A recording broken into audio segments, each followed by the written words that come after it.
Farooq bag एक मशहूर और अमीर सनतकार थे जिनके घर में हर वक्त रौनक लगी रहती थी। एक बार उनकी बेटी की शादी थी जिसकी तैयारियां बड़े शानो शौकत से जारी थीं। घर रंग बिरंगी रोशनियों से जगमगा रहा था और मेहमानों के इस्तकबाल के लिए तरह तरह के लजीज खाने तैयार किए जा रहे थे। इसी घर में शाहिदा नामी एक गरीब बेवा औरत अपनी 10 साला बेटी मरियम के साथ काम करती थी।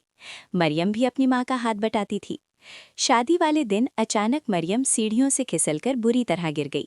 शाहिदा उसे बेहोश हालत में उठाए रोती हुई मदद के लिए पुकारने लगी, मगर फारूक बेग ने बेहिसी का मुजाहरा करते हुए सिर्फ इतना कहा कि रिक्शा करके अस्पताल ले जाओ।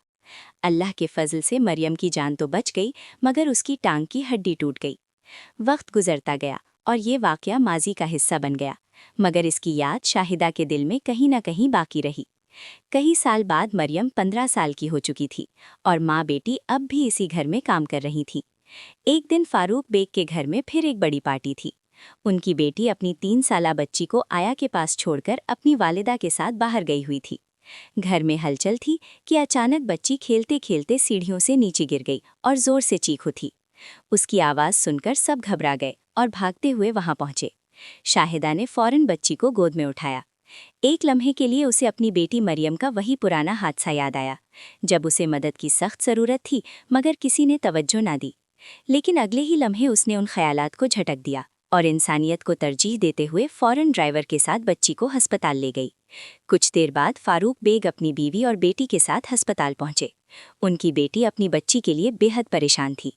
डॉक्टर ने तसल्ली दी कि बच्ची अब खतरे से बाहर है और अगर उसे बरवक्त अस्पताल ना लाया जाता तो मामला संगीन हो सकता था। ये सुनकर फारूक बेग के सर शर्म से झुक गए। उन्हें अपनी पुरानी बेहिसी याद आ गई। उन्होंने आगे बढ़कर शाहिदा से दिल से माफ़ी मांगी, जबकि उनकी बेटी ने भी जज्बाती होकर शाहिदा को गले लगा लिया। इस वाक़ये ने सबको एक अहम सबक दिया कि इंसानियत दौलत से कहीं ज़्यादा कीमती है।